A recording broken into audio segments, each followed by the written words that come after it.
All right, good morning. It's just me today. Cameron has some business to take care of, so we'll have him back as soon as I'm back, because the show doesn't happen without me. That's not 100% true. I think on 3 prior occasions, old Cameroon has actually done the show solo without me, but not this week.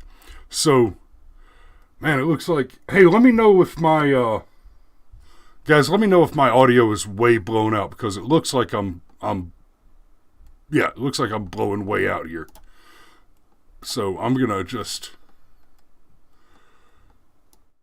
that a little. Well, I'm gonna adjust it not too much, but just let me know if you can still hear me, or if I'm blowing your ears out. Say so in the comments. So, before I get started on the WTFCCPNN, because, shoo buddy, let me just say, good morning, Steve, Krista, Lindsay, everybody I see watching there. Glad, Steve says the audio's good, glad to hear it. And, Lindsay, Fee told me you had the Rona. My heart breaks. I hope you get better quickly. I imagine you will, because, you know, you're not an obese octogenarian with type 9 diabetes. So you should have a survival rate of roughly 137%. So this morning we're talking about yellow journalism, and we're talking about it because, one, it's trending. Well, yellow journalism isn't trending. CNN is trending, but So the obviously Chinese-controlled CNN, or as I like to say, the CCPNN, is probably America's top destination for yellow journalism. Now, to be clear, yellow journalism is a term that is entirely separate from the otherwise racial epitaph of referring to Chinese people as yellow, right? Which, incidentally, is also separate from using the color yellow to label cowards. But between what CNN, the Democrats, and the corruption of the Chinese external influence on our national political apparatus, I mean, the jokes just write themselves. Like, I don't even have to tell the jokes, because you get it. I said yellow journalism. Chinese-controlled yellow Democrat journalism. They're all a bunch of commies. So, here's what we've got. And I'm not even all the way up on everything that we want to be talking about this morning. I have not had time to get through it all yet. But basically, the reason it's trending is because our dear friend, our hero, James O'Keefe, and good God, O'Keefe, that's a good Irish name. You know those Irish, they be drunk. While we be drinking, the Irish be drunk. So, I don't have Cameron here hiding his face behind me, so let me see if I can't adjust frame a hair, and yeah, there. So you should be able to see it better now. Okay, so O'Keefe has dropped the CNN tapes. Ooh. So let's see what we can come up with. I've got, looks like I should have some desktop audio. We're going to take just a quick peek at this, because, not that one, this one. And we're not going to watch the whole thing, but I have to share this. And we're probably going to watch a couple of these, or at least a little bit of a couple of these. You're unmuted. Hey, Jeff Zucker, you there? Hey, this is James O'Keefe. We've been listening to your CNN calls for basically 2 months, recording everything. Just wanted to ask you some questions if you have a minute. Do you still feel you're the most trusted name in news? Because I have to say, from what I've been hearing on these phone calls... That's right. James O'Keefe has been he says he's been listening to and recording the CNN 9 a.m. calls for like 2 months. And he just unmuted himself and introduced himself to Jeff Zucker, right? The president of CNN, the chief yellow journalist, America's most notorious propaganda merchant, Jeff Zucker. And O'Keefe just unmuted and introduced him. Y'all, this may be the most gangster life, freaking thug life interruption since Steven Crowder walked in on Chunky Yogurt's freaking panel at South by Southwest. If y'all seen that, Crowder comes in dressed as Chunky Yogurt and sits down right next to Chunk Uygur. And as he's sitting down, you even see Chunk go, and Chunk's got his microphone. He goes, "No, dude, don't sit down. Don't sit down." And Crowder, just like a boss, plops down in the chair. That's exactly right. You can go Google it. That's exactly right. This is the most thug life role since that. So okay. Professionally, this would be like if suddenly somebody unmuted the call and introduced themselves as a foreign intelligence service in the middle of one of the president's intelligence briefs, right? This. Okay, Lindsay says my sound is a little wonky. I must be. Yeah, it looks like I'm just blowing it out. I don't know how much I can turn it down and still actually be broadcasting. Hopefully that does the trick. Maybe I'm just a little too animated and excited this morning. I don't know about that. I mean, we got a lot of recordings. Oh, Krista says he should get the song. You mean this? When this guy so much sack, he protect, he attack. This why no more homoerotic rocket ranches. Got it? Got it. Oh, jeez.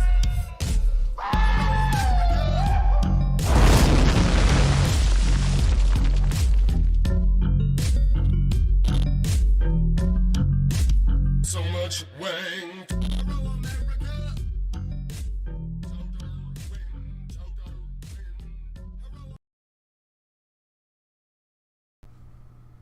You are welcome.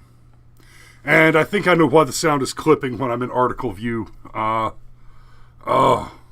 had so many problems with the sound over here, guys. I'm working on it. Steve, when can you come over here and just help me do sound? I need you, baby. I need you. Bring it on. I'll buy you beer. So, I'm going to pop back over to article view and hopefully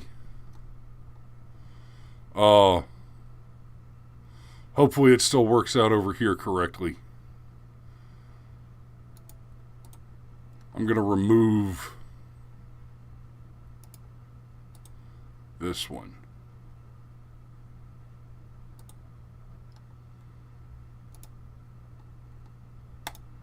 Okay, let me know if that helped, if that did anything. I see that I'm still clipping. Jesus. Just can't do anything right this morning.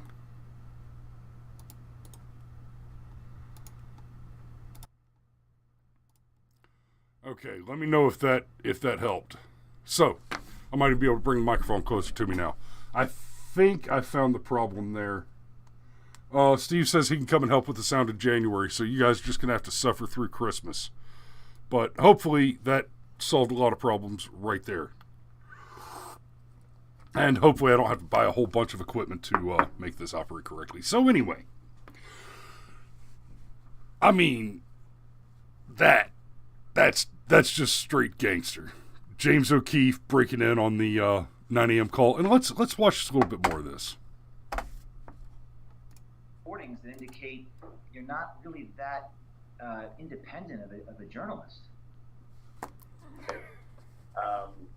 Thank you for your comments.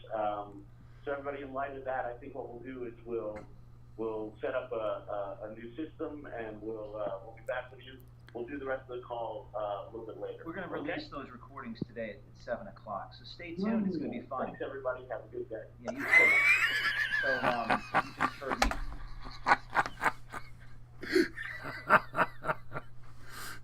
So, I hope y'all caught what just happened there.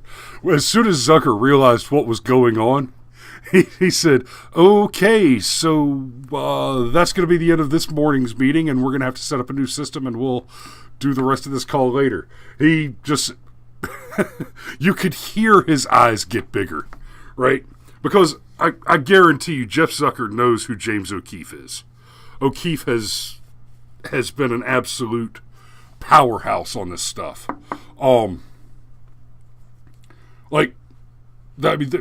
Basically, there's not a corrupt Democrat organization on the planet that would employ me because I've done this show, and the likelihood is that if I were to get to work for CNN or even Fox News or one of those, here go all my employment prospects, because if I saw some shady shit, I'm not going to put up with it. And this is probably one of the routes that I would go to take action in the event of exposure to shady shit. So, let's move on just a little bit. I want to show just a couple of these other ones. Like I said, we're not going to watch the whole thing, but let's take a peek at this one. On the conference calls every morning at CNN, their top leadership views their competition, Fox News and Tucker Carlson in particular, as racist and misinformed. Roll the tape. Yeah, I was just going to say, if you're going to talk about the story, I think it's unavoidable that you have to talk about the naked racism of Tucker Carlson. Because that's really what drove this anti-diversity push. Trump watches Tucker Carlson show and then reacts. And just as sort of the white supremacy hour they have on Fox News every night, I think you can't disconnect the two. What Donald Trump did last night, for anybody who watches Fox News, he was just airing all of the grievances he hears on Fox News every night. And that's all he did. See, what they're talking about specifically, as far as accusing Trump of an anti-diversity push, let's rewind a little bit, go in the Wayback Machine to the first presidential debate. When, oh crap, what's his name? The moderator, Chris Wallace. When the moderator asked Trump a question about the critical race theory doctrines, and the question that Wallace asked was a loaded, it was a biased, it was an assassination type question. He asked, not, Mr. President, why have you decided to stop funding critical race theory? Right? And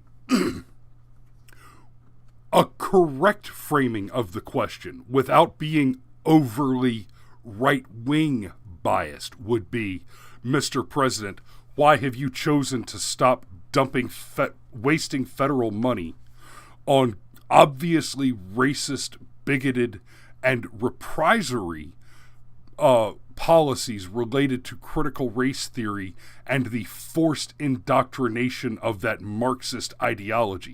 Right. That would be a reasonable way to ask the question without extraordinary right-wing bias. That is the severity of what critical race theory is. And instead, the question that Wallace asked, when the question he should have asked at the most gentle, was, why have you decided to stop funding critical race theory instruction in federal institutions? Because that question is 100% the true account of what was done. He put a stop to funding critical race theory training.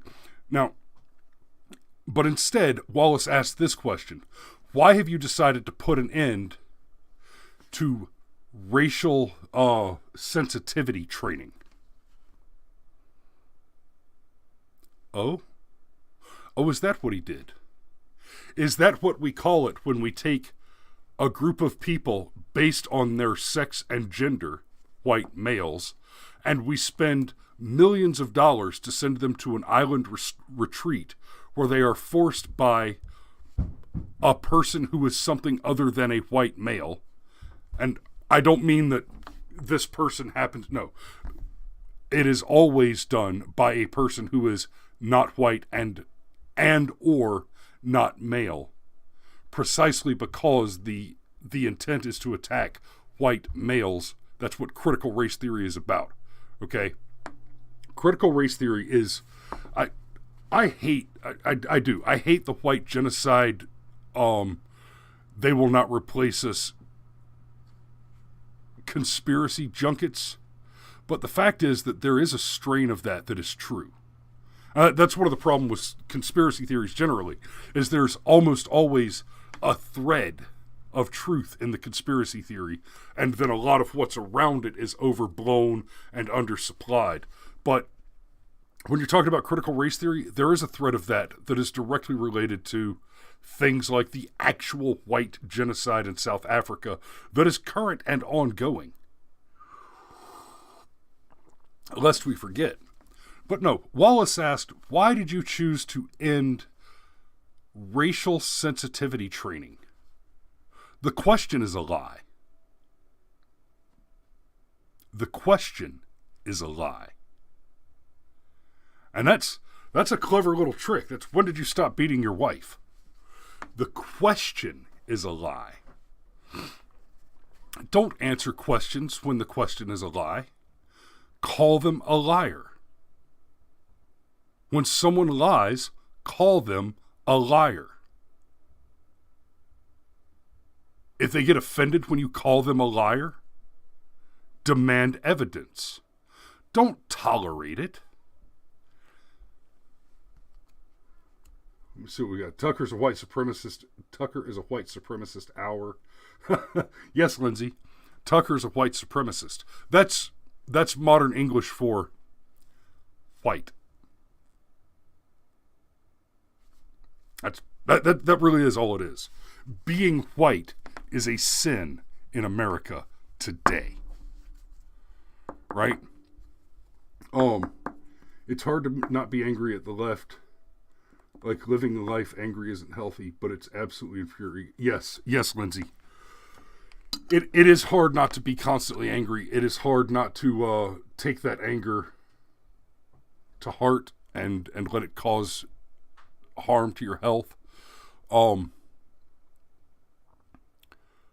There's a discipline there. Anger is useful. You cannot just push it away. It's like pain, right?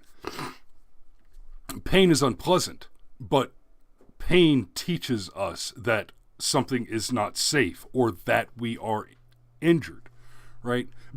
Having pain and being injured are not the same thing. One is a symptom of the other, right? One is a warning sign for the other. So anger, similarly, we are disgusted by things that are dangerous to our health. We are angered by things that are dangerous to our physical safety. Excuse me.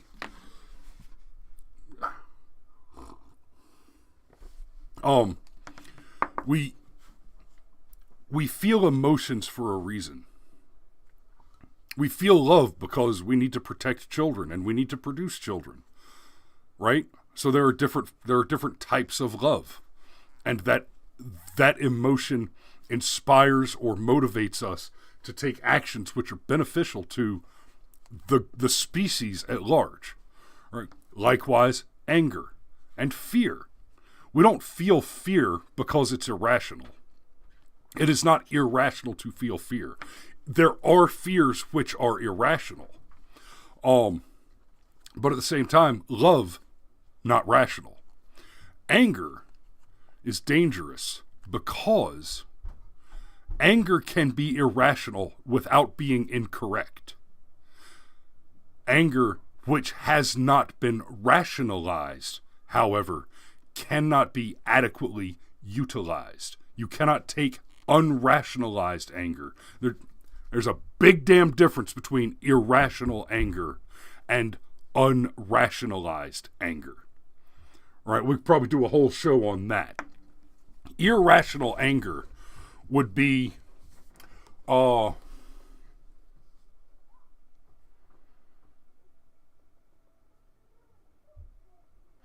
the kids are too loud.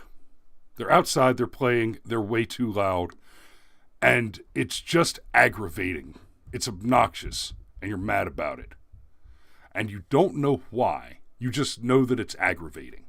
Well, on the face of it, that is irrational anger. The children being loud doesn't cause harm to anyone necessarily. I'm getting to that. I know it's about to happen in the comments. What about the neighbors? There's a point here. Now, once you give it some thought and you rationalize the anger, you realize that you are recognizing that the children are disturbing the neighbors, right? Or worse, causing them alarm. I think everybody in my thread right now that I recognize, whose names I recognize, yes. Lindsay, kids, Steve, kids, Krista, yeah. So y'all know what I'm about to talk about here. Children, especially 5 and under, can scream this loud, high-pitched scream, which to the base, I mean, in the medulla oblongata, right down there in your lizard brain, that scream immediately signifies to the most primitive and reactive part of your brain that the child is in danger. Danger, danger, come and help, save me, save me. If the kids are screaming like that while they're in the backyard jumping on the trampoline, that's aggravating to the neighbors and disturbing to the neighbors. Not just, oh, I can't understand what they're saying on my TV show.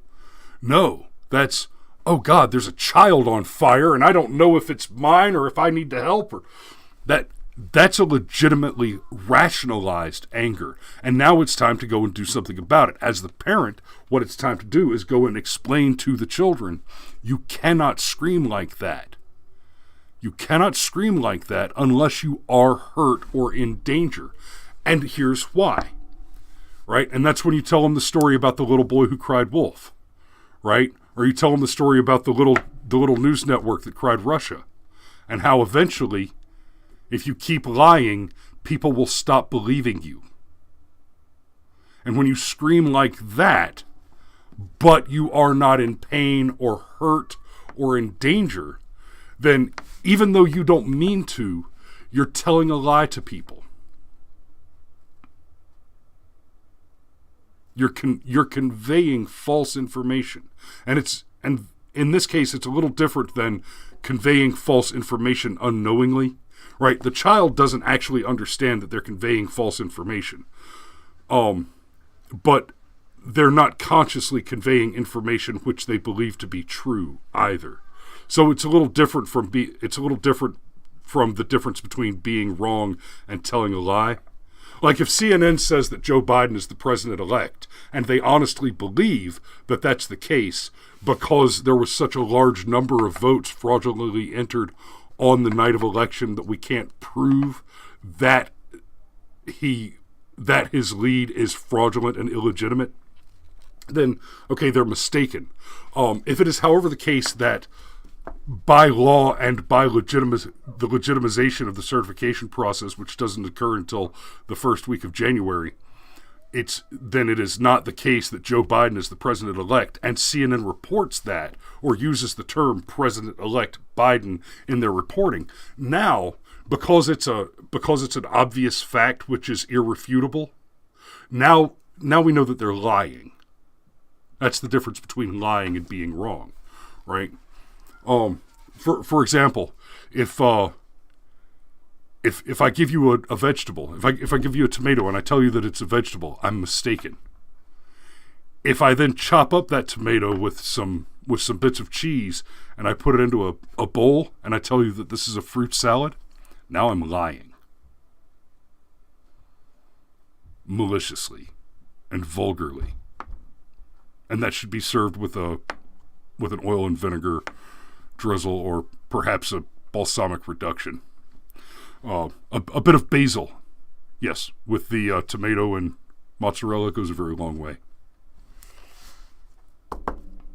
Trust me on this one.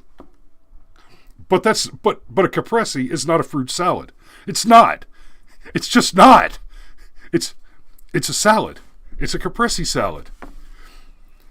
And to say otherwise would be yellow journalism.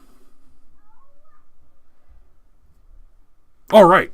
So, for more tips on psychological warfare and culinary arts, make sure you join us in the future. Tomorrow, however, I will not be here. I'm having a procedure in the morning, so I will be off my feet for the day tomorrow. I expect that I shall convalesce and be well recovered enough to join you again on Friday morning. And I think after the reception that I had on it last week, I'll do another, this Friday morning, I'll go ahead and pull several stories again, just like last week, and that might just be the habit from now on for Friday mornings, because I enjoyed the hell out of that. For anybody who didn't catch it, every Friday we do Firearms Friday. Last week, I just pulled up a dozen stories. We went through all of them and commentated on all of them. I don't know if we can do a full hour and a half this Friday, but we'll see what happens. And until then, you guys be safe out there. Thanks for watching. We love you. Make sure you like, share, and subscribe. And we will see you not tomorrow. That one.